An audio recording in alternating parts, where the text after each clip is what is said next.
You're a Republican running in the Seventh. Sacramento area. I didn't even put the district on. It's seventh. It's in Sacramento. Sacramento. We have actually a lot of ferret owners. I'm not getting any questions. Excuse me, I've got it on two computers. I've got my Surface Pro. Let me just get back to the legalizedferrets.org page. There we go. Is it showing up live? Billy, are we live?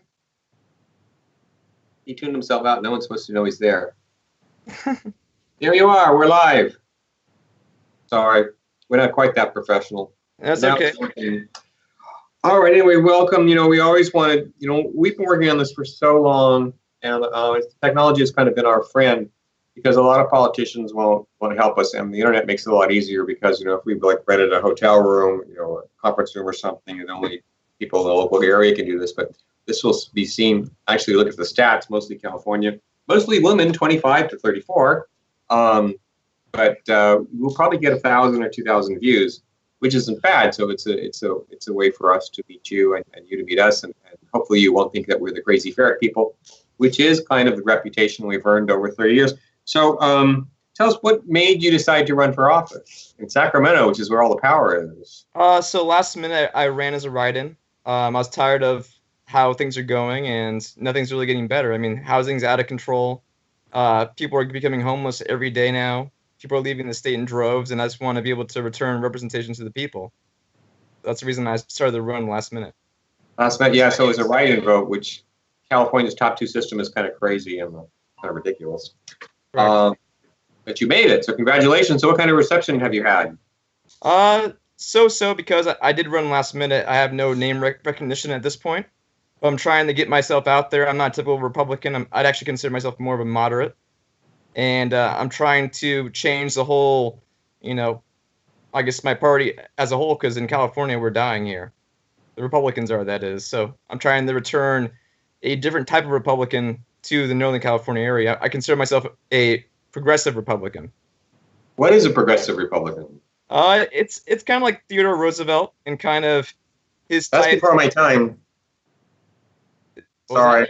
That's before my time. Theodore Roosevelt. Yeah, you need to be a little more specific. See if I have any questions for you. So I believe that there's nothing wrong with having a safety net, and also we can have policies where we don't have big business owning our politicians. I think actually I understand exactly what you're saying. What was that? Okay, I understand exactly what you're saying.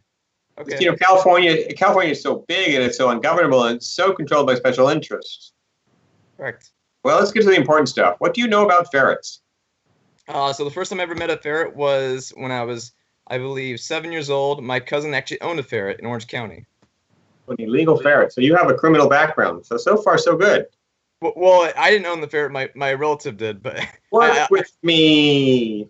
No, I didn't know the legality of it, but I mean, it was a very cute ferret. I remember looking at the ferret all the time and petting the ferret, and it's very lovable. And I think they've been demonized for far too long, so I have no qualms with legalizing them whatsoever. Oh, well, you made that interview pretty quick. Okay, good. So what other issues are you working on? And it's like you're working against Kevin McCarthy. Isn't he one of the most powerful people in Sacramento? It's McCarty, not McCarthy. McCarthy is the Republican congressman. McCarty is the assemblyman. Oh, then I'm still totally confused. I do make my share of mistakes. That's right. Okay, so what other issues are up there? So like I said, my main thing I want to do is get rid of special interests out of politics because I feel like they own our politicians and they do what's best for them rather than what's best for us. So that's my main thing for the most part. Well, tell me about your background. How did you get to that point? I actually own several online businesses. Beyond that, I'm also a realtor. I work from home. I have a public administration degree from Chico State. So I know quite a bit about politics. I actually also almost finished a graduate program at Sonoma State. So I'm a little well-versed with government as a whole. But I am just trying to change things because one night I was filling out my ballot one late May night, and I'm like, you know what? I'm going to run. I'm tired of these policies that are ruining everyone collectively, and I want to change things up. So here I am. I think that's great, and good luck. How are you being treated? How is the press treating you? Not too well. Actually, I have a film I just released Oh, called. I saw it. Oh, you saw it. What do you think I of it? saw it. Yes, bloody nose and everything. Yeah, it's pretty provocative. It's no more slapping. Also, my website is nomoreslapping.com, and my username is no more slapping. Now, how did you get to no more? How did you get to that no more slapping? Because I feel like we're figuratively being slapped around by politicians all the time. So I wanted to bring that to a literal fashion in my video. You know, actually, nobody knows that better than us. Yeah. You would be amazed at the abuse we suffer from Republicans and Democrats. I know. I don't understand how they can even be a little more substantial in their brush offs.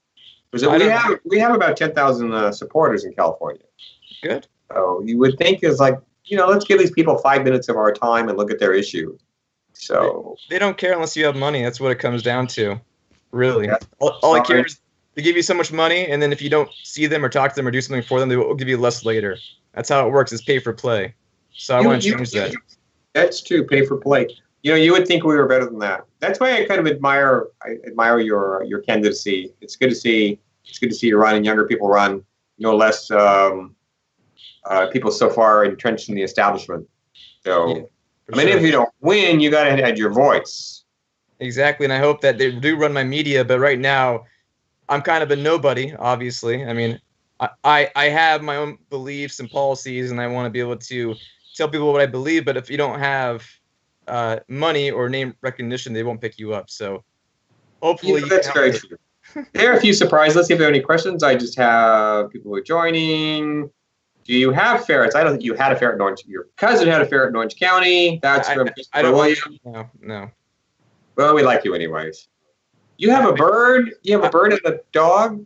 I have 3 birds, and I actually had a dog, but my dog unfortunately died 2 months ago. So. Oh, that's horrible. I'm sorry. Everybody does that, though. Yeah, she was 17 years old, so, I mean, it was 17. Oh, well, when you have ferrets and they only live, my ferrets all expire at 8. It's just like they've got an expiration tag on them when they come into this world, and if they 8 and have a healthy, happy life, you have to deal with pet death, and you have to deal with death of all kinds. But 17 years is good. I hope that he or she. It was a she. It's really hard though after 17 years of living, with someone you love so much, just for them to, die. It's really heartbreaking. That's funny because we ran call it a $5 Ferret Friday, and do you trust people who don't understand pets and the connections that dogs, cats, ferrets, birds, whatever give you? One of the things I'm gonna say is something anti-Donald Trump here. Donald Trump made fun of Mike Pence because Mike Pence has a pet rabbit. Donald Trump couldn't understand why anybody would have a pet. And to me, that just really shows you, I'm going to get in trouble. The heart of our president doesn't understand pet ownership. And nobody else picked up on that. And you're a Republican, he's a Republican, but you're a progressive Republican. It's beyond that. I mean, Donald Trump, let's be honest, is a jerk. He is by default. I mean, there's some things I like about him, things I don't like about him. But I support the president regardless of who he is, whether it's Barack Obama, George Bush, Donald Trump, Bill Clinton. I'm going to support them and hope they do the best for the people. But when he does things I don't like, I'll call him out, and I have no qualms of doing that. I've actually done it several times before, and my committee at the Republican committee in Sacramento has already called me out several times. So whatever happens, happens. But I'm not going to shut my mouth if I think he's doing the wrong thing to the people. Well, I'm not going to go to there, but do we trust people who don't understand the human-pet connection? And have you ever been around people? Did you grow up with pets? No, actually, I didn't. My mother would never let me own an animal, unfortunately.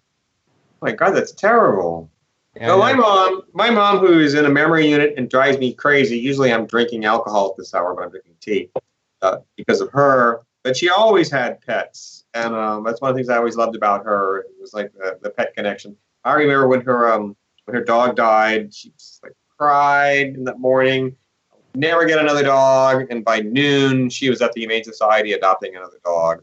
So that's the kind of way that I grew up, is like dogs, cats, ferrets, fish. I have a fish downstairs. He's 12 years old. They mean a lot to us, and it's always very hard to understand those people that we encounter that when they see a dog, they don't know how to relate to it. I remember I was in a horse ranch. It's like I've never been around horses, and I didn't know how to relate. Do they bite? Do they sniff? I don't know. Don't trust my pet owners. But anyway, we have a little bit of time, actually 5 minutes left. What would you like to say to California ferret owners? I like to say that, stay optimistic. I think that eventually we'll be able to get some legislation in to change things for the better. I don't know whether that'll be tomorrow, but if we keep fighting for this cause, and hopefully it does work out. I've heard some rumors about the reason why they don't want to have ferrets. I don't know. That's exactly. very interesting. What are these rumors? Nobody tells us. I've heard of two rumors. I don't know the validity of it, but I'm pretty sure they're probably not true. But one of them was supposedly a ferret, I guess, ate a baby's face once. That was one of the rumors. One ferret. One ferret, yeah. Well, first of all, dogs do it all the time. So Well, it's not right. I mean, it's not a good thing. No, I know, but to blame one animal for one act, I don't know whether it to be true or false, but to demonize a whole type of species because of one act of one animal seems kind of ridiculous to me, personally. Actually, I know that case. I know that case. That happened in I think it was Sparks, Nevada, and I've been in contact with the girl. I can't think of her name, but actually, her grandparents got custody of her right after that happened. The parents were drunk and put a strange ferret in the baby crib, which is usually what happens, and it chewed off her nose, and it was substantial damage. I mean, there's no doubt, no debate. The ferret did substantial damage to a 29-year-old baby. But who puts a strange animal or ferret or cat or dog or whatever in a baby crib? That's true. So I mean, accidents happen. People do stupid things, but it's no reason to ban ferrets. And that happened like 33 years ago, right when we were starting, and the grandmother testified against ferret legalization. And there hasn't been a case since. There have been a few other strange cases. St. Louis, they said the ferret ate baby fingers. And we know that's not true because a ferret doesn't eat baby fingers. Ferret scratches. That's what they did to the baby's nose. They scratched the nose off. Yeah. Anyway, I'm kind of getting a little bit off tangent. But anyway, that's kind of the public perceptions that we do. And in the time left, I want to hear from you. What else would you like to say? That right now I'm running my one-man campaign. I'd appreciate any support, whether it be volunteering, contributions, anything. Because right now I'm running against the machine. The machine has all the money in the world, and I'm just little old me trying to face everything right now. So it's hard. It's tiring to do what I'm doing. I'm knocking on doors. I'm calling people. I'm texting people. I'm emailing people. But like I said, it's not easy being a one-man campaign, especially with the GOP being almost defunded up here. I'm pretty much. They have Republicans up in Sacramento, don't they? They do, but they don't give any money. Do they give you any support, or? They put me on a piece of paper, and that's it. It was pretty much nothing. It was a joke, to be honest. All right. Well, they should kind of understand that they're sort of investing in the future. Yeah, I kind of wonder about the Republican Party in California. I shouldn't say it. There's some really good Republican people, and we're kind of relying on a bunch of them, but. There's good people on both sides. I just think that a lot of the bad people crowd them out, and we don't really hear what they have to say. I think that's what it comes down to. I think you're absolutely right. I think you got a lot going for you. All right. Well, anything final, or we'll close this up? We'll send me a link, and we'll put it on the YouTube video and on Facebook. Like I said, we have like 10,000 supporters. Great. And, it's always good to see people. I feel so old. It's nice to see young people, get involved in politics, because it's such a bloody an uphill battle. Yeah. Oh, you're very brave. Rather, excuse the peanut gallery behind me. Jesus, excuse me, I shouldn't say that. Okay, all right. Well, anyway, give me the link. Okay, we'll do. Wish you luck.